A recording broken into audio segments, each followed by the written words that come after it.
Baik, sahabat-sahabatku sekalian, saya akan menyapa Anda dengan salam saya. Assalamualaikum warahmatullahi wabarakatuh. Berjumpa lagi dengan saya, Afri Sakti, di channel Inspirator Muda Indonesia. Tidak lupa saya ucapkan banyak terima kasih kepada teman-teman, sahabat semua yang sudah mensupport channel ini, sehingga pas 1 minggu yang lalu channel ini sudah 1000 subscriber. Dan saya berikan hadiah khusus kepada teman yang ternyata subscriber yang ke 1000. Baik sahabat-sahabat sekalian, pada kesempatan kali ini saya akan berbagi kepada teman-teman, terutama siswa-siswi yang saat ini kelas 12. Saya akan membahas sebuah sistem penerimaan mahasiswa baru di jalur SNBP yang banyak sekali menjadi pertanyaan siswa terkait materi yang akan saya bahas pada kesempatan kali ini. Dan saya berdoa semoga teman-teman yang lolos eligible yang saat ini sedang menunggu pengumuman SNBP, insya Allah di tanggal 27 atau tanggal 28 Maret ini, saya doakan yang terbaik buat teman-teman. Saat ini teman-teman pasrah saja, karena teman-teman sudah melalui tahapan seleksi, teman-teman sudah melalui tahapan proses. Sekarang teman-teman pasrah. Dalam bahasa Islam itu tawakal, pasrah aja biar teman-teman tidak terlalu stres apapun nanti hasilnya, dan apapun hasilnya itu yang terbaik buat teman-teman semuanya. Baik, kapan hari saya membaca sebuah artikel ya, di mana artikel ini membahas sebuah SNBP ya, seleksi nasional berdasarkan prestasi. Ada yang bertanya, apakah ada peluang diterima di prodi pilihan kedua? Jadi gini, ada kampus-kampus tertentu yang memang mengatakan tidak mau dinomor duakan, ya. Ada kampus-kampus tertentu yang bilang saya tidak mau dinomor duakan. Nah, sebenarnya gini sahabat-sahabatku sekalian, menurut saya sebenarnya pihak kampus itu ini kan yang menyeleksi sudah ada seleksi eksternal. Jadi pihak kampus itu sebenarnya menurut saya cuma menerima data. Ini data siswa yang lolos, ini data siswa yang diterima dan lain sebagainya. Sehingga kampus itu sebenarnya tidak tahu apakah siswa itu diterima pilihan 1 atau pilihan 2. Cuma hasil survei mahasiswa yang diterima pilihan pertama minimal 80% mahasiswa yang diterima itu pilihan pertama minimal 80%. Sehingga gini, Prof. Azhari itu selaku ketua pelaksana menyatakan seperti ini. Saya baca artikelnya ya, dikutip dari Detik Edu ya, Jakarta, jalur masuk perguruan tinggi negeri PTN seleksi nasional berdasarkan prestasi SNBP memungkinkan siswa mendaftar kuliah maksimal di 2 prodi pilihan pada maksimal 2 PTN. Oke. Dari ketentuan tersebut muncul pertanyaan di kalangan siswa dan guru yang menyaksikan apakah pilihan prodi pilihan kedua dapat terima di prodi tujuan tersebut, sebab pilihan 2 seorang siswa eligible di SNBP bisa menjadi pilihan prodi pilihan 1 siswa eligible yang lainnya. Jadi misalkan gini, ada siswa pilihan 2-nya manajemen misalkan ya, pilihan 2-nya manajemen di UNER misalkan si A. Ternyata manajemen ini menjadi pilihan pertama siswa B yang sama-sama eligible. Apakah peluang si A ini yang pilihan kedua sama dengan pilihan yang A yang menjadi pilihan pertama di manajemen? Nah, ini maksudnya. Sehingga pilihan kedua ini bisa menjadi pilihan pertama di siswa yang lain. Merespon kemungkinan ini, Ketua Umum Seleksi Nasional Penerimaan Mahasiswa Baru SNPMB Profesor Muhammad Asyari mengatakan bahwa, nah ini kata beliau, Profesor Asyari ini mengatakan bahwa siswa eligible punya peluang untuk diterima di prodi pilihan kedua. Jadi teman-teman masih punya peluang untuk diterima di pilihan kedua ya. Ini ketua pelaksananya yang mengatakan, karena gini, pilihan 2 masih memungkinkan diterima, tetapi memang biasanya karena kota atau jumlah yang diterima itu kecil, ya kira-kira 1/4-nya saja. Jadi peluangnya memang tidak sebanyak peluang pilihan pertama.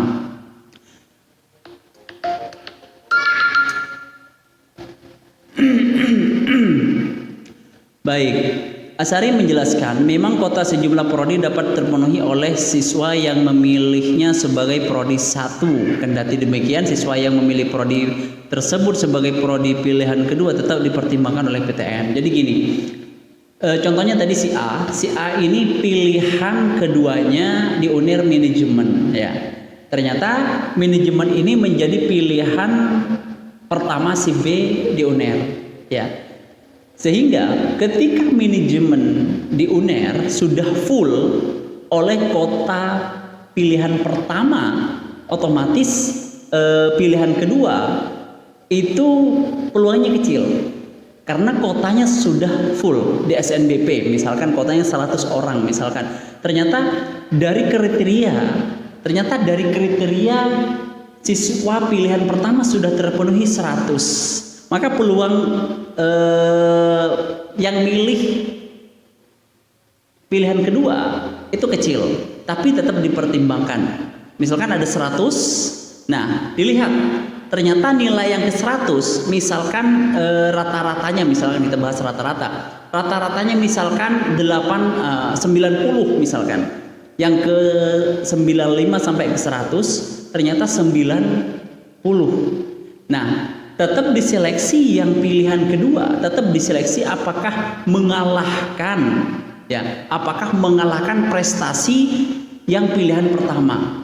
Walaupun pilihan kedua, kalau kalian bisa mengalahkan prestasi siswa yang pilihan pertama, maka tidak menutup kemungkinan siswa yang sudah di list datanya bakalan diterima akan tergeser oleh nama kalian yang prestasinya jauh lebih baik daripada siswa yang pilihan pertama. Jadi tidak ada istilah kampus di nomor 2-kan ya.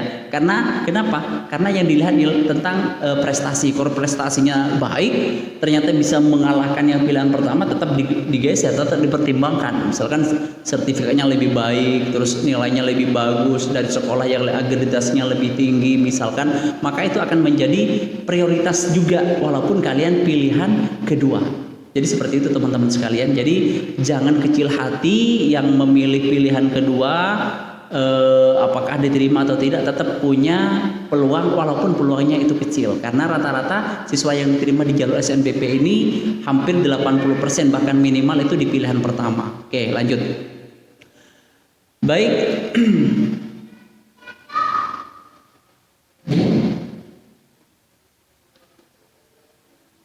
Ada beberapa macam yang sudah terpenuhi oleh pilihan 1, namun bukan berarti siswa yang menjadikan pilihan kedua tidak dihiraukan oleh kampus perguruan tinggi. Tetap ada pertimbangan diterima. Ini kata Profesor Asharia. Siswa yang menjadikan prodi terkait sebagai pilihan 2 itu lebih bagus prestasinya dibanding siswa yang menjadikan prodi terkait pilihan 1 dengan peringkat prestasi di bawah. Jadi tetap ada kemungkinan untuk bisa lolos, ya bisa lulus pada prodi pilihan kedua. Jadi seperti itu teman-teman sekalian penjelasannya. Jadi tidak ada istilah kampus di nomor 2 kan, saya pikir itu tidak ada, itu cuma mitos ya.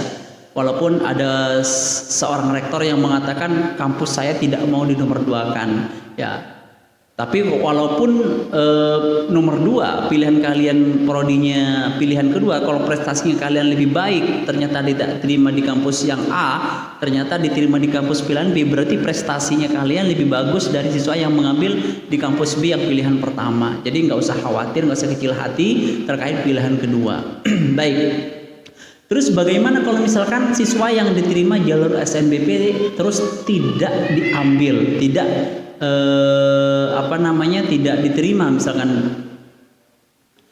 Baik, jadi gini, siswa daftar ulang ya jika diterima ya daftar ulang. Kalau misalkan tidak daftar ulang ya, misalkan tidak diambil, konsekuensinya itu banyak. Jadi teman-teman yang memilih pilihan kedua tetap harus hati-hati, pertimbangkan lagi, jangan asal ngambil, khawatir nanti diterima pilihan kedua teman-teman gak serak, tidak diambil, konsekuensinya itu banyak. Yang pertama, teman-teman sudah tidak bisa ikut jalur SNBT, namanya sudah di blacklist ya. Jadi kalau misalkan teman-teman tidak mengambil SNBP yang pilihan kedua, nah teman-teman akan di blacklist, namanya sudah tidak bisa ikut SNBT. Yang kedua, banyak kampus-kampus yang menjadikan jalur mandiri itu menggunakan nilai SNBT. Artinya kalau teman-teman sudah tidak ikut SNBT, peluang ikut jalur mandiri juga sudah tertutup karena sebagian kampus juga menggunakan jalur SNBT atau nilai UTBK untuk masuk jalur mandiri. Yang ketiga, teman-temanku sekalian, ini saya juga pernah dengar, kalau teman-teman tidak mengambil pilihan kedua yang sudah diterima di SNBP ataupun pilihan pertama, maka konsekuensi yang pertama UKT-nya udah paling tinggi ya. Ini mohon dikoreksi lagi apakah ini benar atau tidak. Cuma saya pernah mendengar itu UKT-nya sudah paling tinggi. Yang terakhir ya, yang paling berbahaya, teman-teman selama 2 tahun ke depan tidak bisa ikut jalur SNBT ya. Selama 2 tahun periode sudah tidak bisa ikut seleksi masuk perguruan tinggi negeri karena teman-teman tidak mengambil pilihan, tidak mengambil jalur SNBP yang teman-teman sudah terima seperti itu. Sehingga teman-teman harapan saya menghimbau kepada teman-teman yang saat ini kelas 12. Ya, kalau misalkan nanti sudah diterima jalur SNBP, apapun jurusan yang teman-teman sudah ambil, tolong dipertimbangkan kembali untuk diambil. Karena kalau misalkan tidak diambil, bahayanya ya teman-teman sendiri yang akan menanggung seperti itu. Baik, ini saya baca di sini sanksi ya. Sanksi bagi teman-teman saya baca dari tempo.co ini, lolos SNBP tidak diambil tidak bisa ikut SNBT ya, jelas ya. Ini sebanyak 1,34 juta siswa telah mengikuti proses finalisasi akun SNPMB yang sudah ditutup sejak 17 Maret. Yang mana setelah pengumuman nanti adik-adik yang diterima jalur SNBP otomatis akan ditandai agar tidak bisa daftar ke SNBT, sudah pasti ya. Tadi saya sudah sampaikan, Prof. Budi menjelaskan jika sudah lolos SNBP tapi belum melakukan daftar ulang, maka akan diberikan sanksi berupa tidak boleh mendaftar seleksi 2 tahun ke depan ya. Jadi perhatikan teman-teman, ketika sudah diterima SNBP pilihan 1 entah pilihan 2, ketika tidak diambil, sanksinya bukan hanya tidak bisa ikut saat ini, tapi 2 tahun ke depan tidak bisa ikut daftar seleksi perguruan tinggi negeri berdasarkan UTBK atau SNBP seperti itu. Sehingga teman-teman, saya menghimbau sekali lagi, apapun yang terjadi kepada teman-teman nanti tanggal 27 atau tanggal 28, maka itu yang terbaik buat teman-teman semuanya. Baik, mungkin itu saja bagi teman-teman yang kurang paham, masih ada yang mau didiskusikan, silakan diskusi di kolom komentar. Saya akan jawab sebisa mungkin, secepat mungkin. Baik, saya Afri Sakti. Wassalamualaikum warahmatullahi wabarakatuh.